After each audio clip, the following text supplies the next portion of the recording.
अहिंसा परमो धर्म की, महावीर भगवान की प्रातः स्मरणी परम पूजाचार्य गुरुवर श्री विद्यासागर जी मुनि महाराज की जय।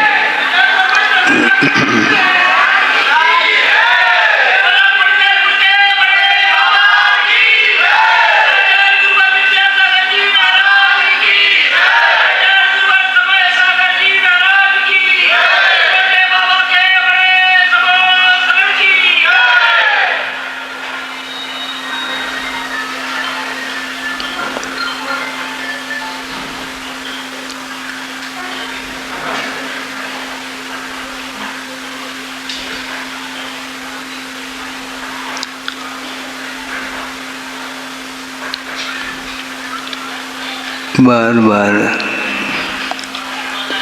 मन परिधि की ओर जाता है, केंद्र को भूल करके परिधि की ओर दृष्टि बार बार जाती है, जबकि परिधि की ओर दृष्टि जाने से चंचलता आती है। मन जो चंचल होता है उसको स्थिर करने के लिए केंद्र बिंदु पर उसको टिकाए रखना चाहिए। एक श्लोक याद आ रहा है और वह भी हिंदी में है, और कहाँ पर आया है? निजानुभव शतक में। वो ये है,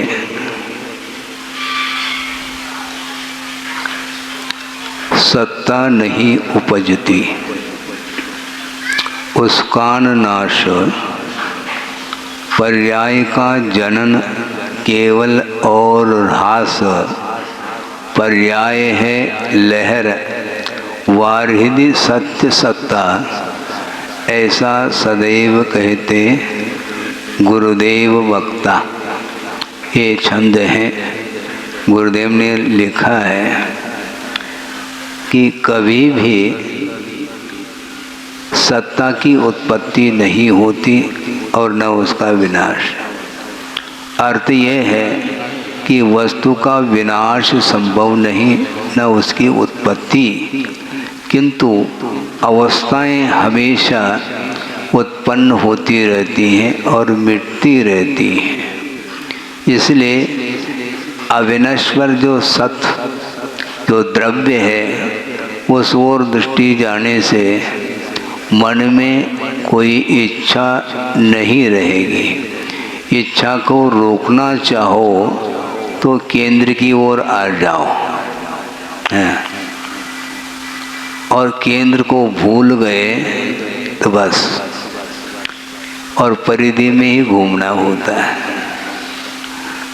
जो पंखा है उसकी पांखुड़ी घूमती रहती है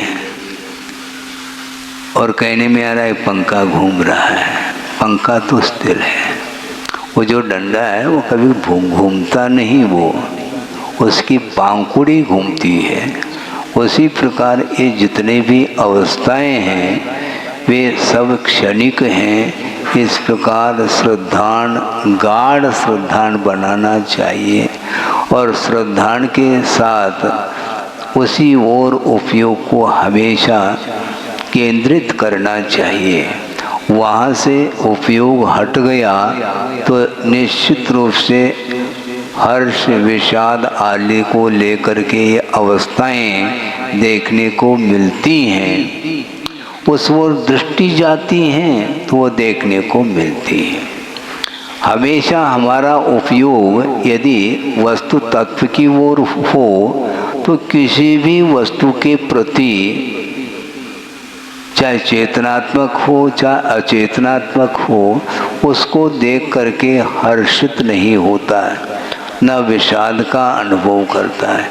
ये हमेशा 24 घंटा आप देखेंगे निश्चित रूप से किसी न किसी विषय को लेकर के उसका मन हर्ष का अनुभव करता है अथवा विषाद का अनुभव करता है।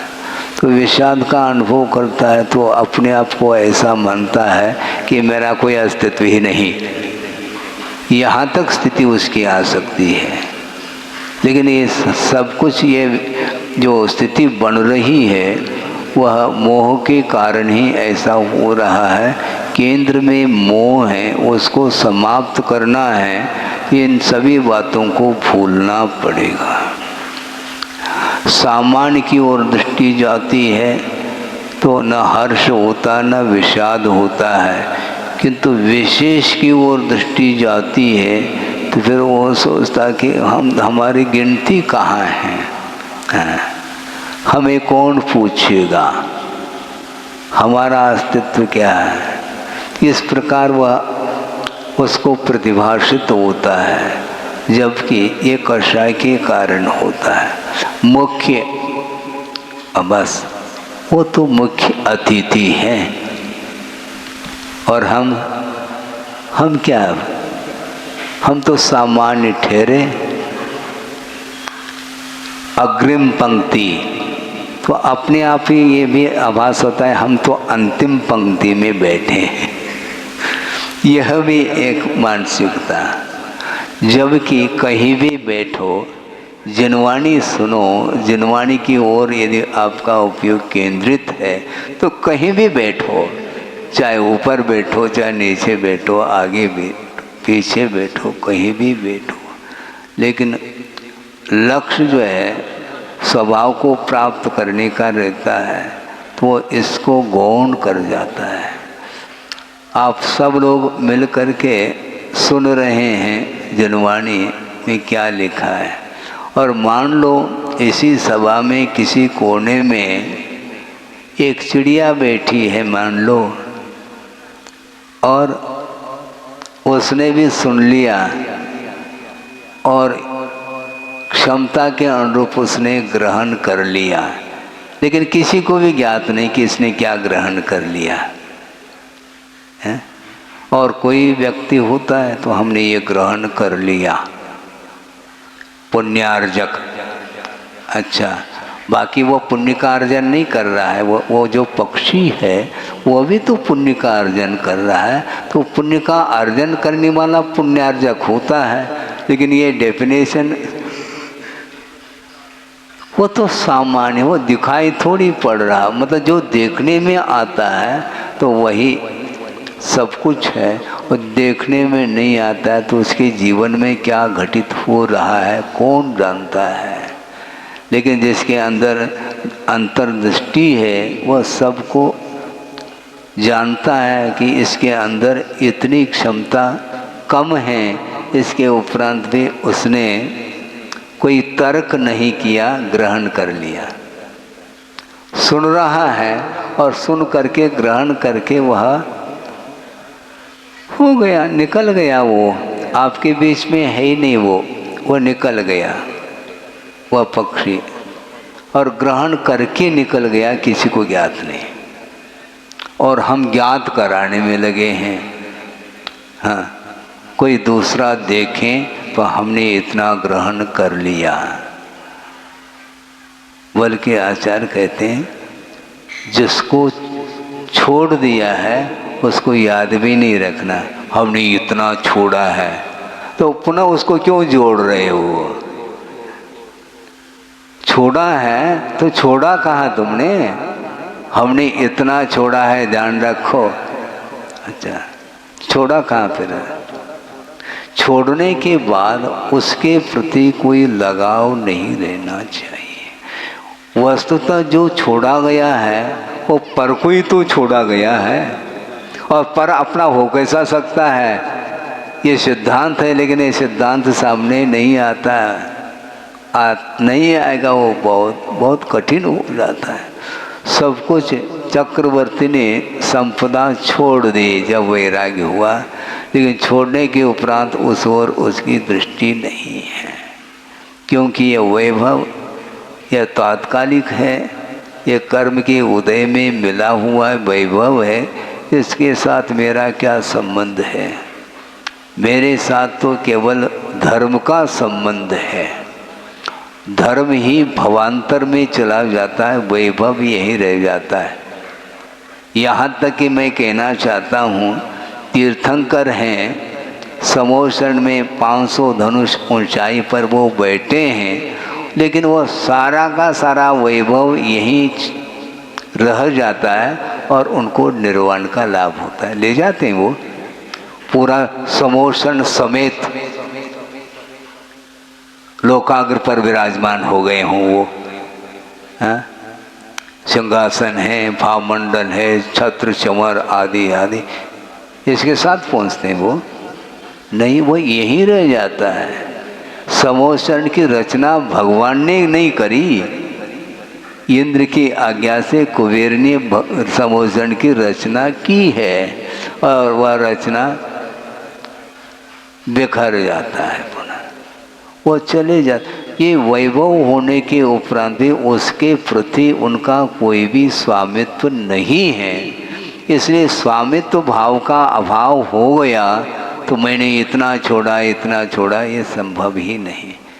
क्योंकि जिसके साथ संबंध था, जब तक संबंध था तब तक स्वामित्व भाव रहा, अब संबंध ही नहीं है तो काय को हमने क्या छोड़ा है, वह मेरी वस्तु है ही नहीं।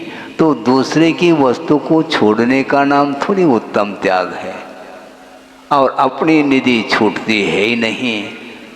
तो छोड़ा क्या है, जो पर वस्तु के प्रति हमारा जो स्वामित्व भाव था उसको छोड़ने का नाम ही उत्तम त्याग है, बस हो गया।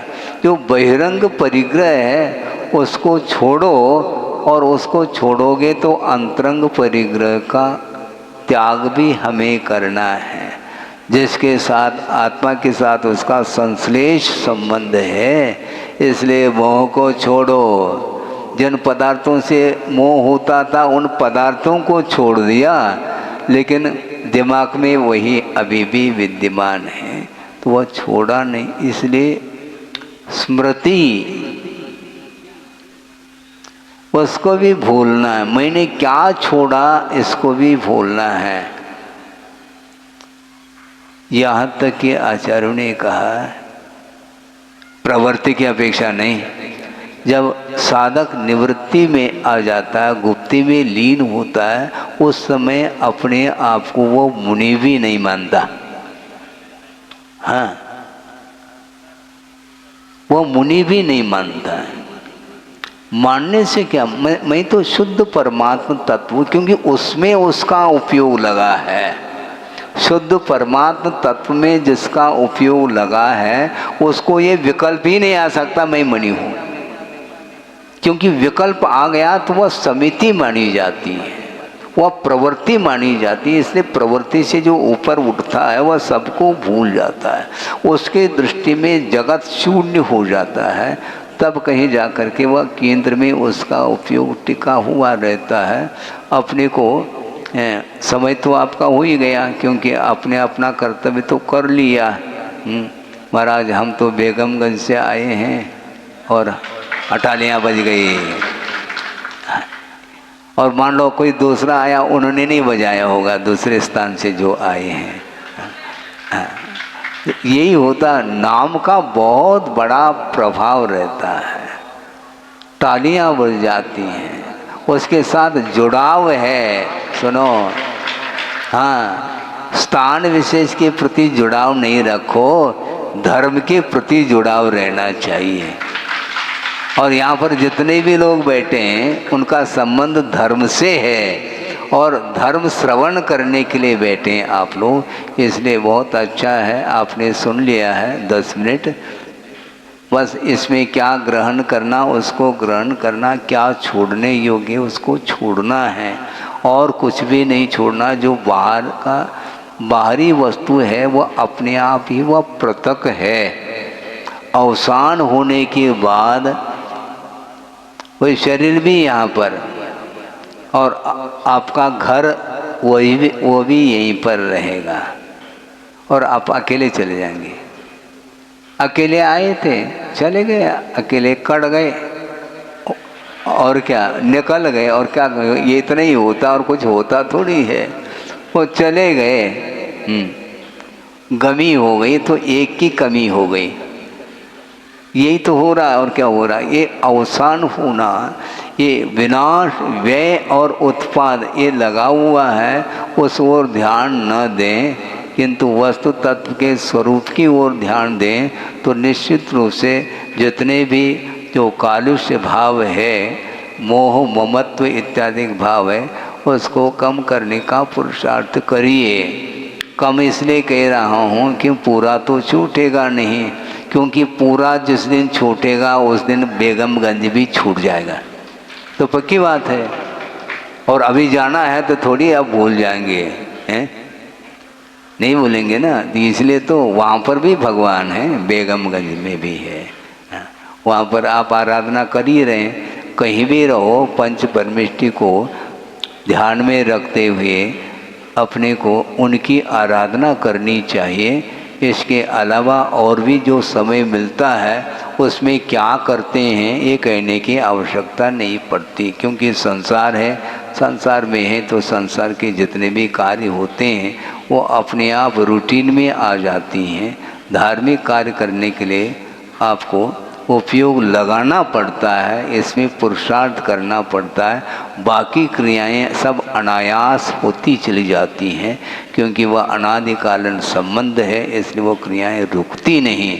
इसके उपरांत भी निरंतर प्रयास करने से धार्मिक संस्कार भी आते चले जाते हैं। इसी प्रकार धर्म की आराधना कहीं भी रह करके करो, जिसके माध्यम से आत्मा की उन्नति हो सके।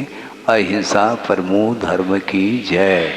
बोधि समाधि परिणाम शुद्धि स्वात्मोपलब्धि शिव शोक शुद्धि चिंतामणिम चिंतित वस्तुदाने वामंद मानस्य ममास्तु देव।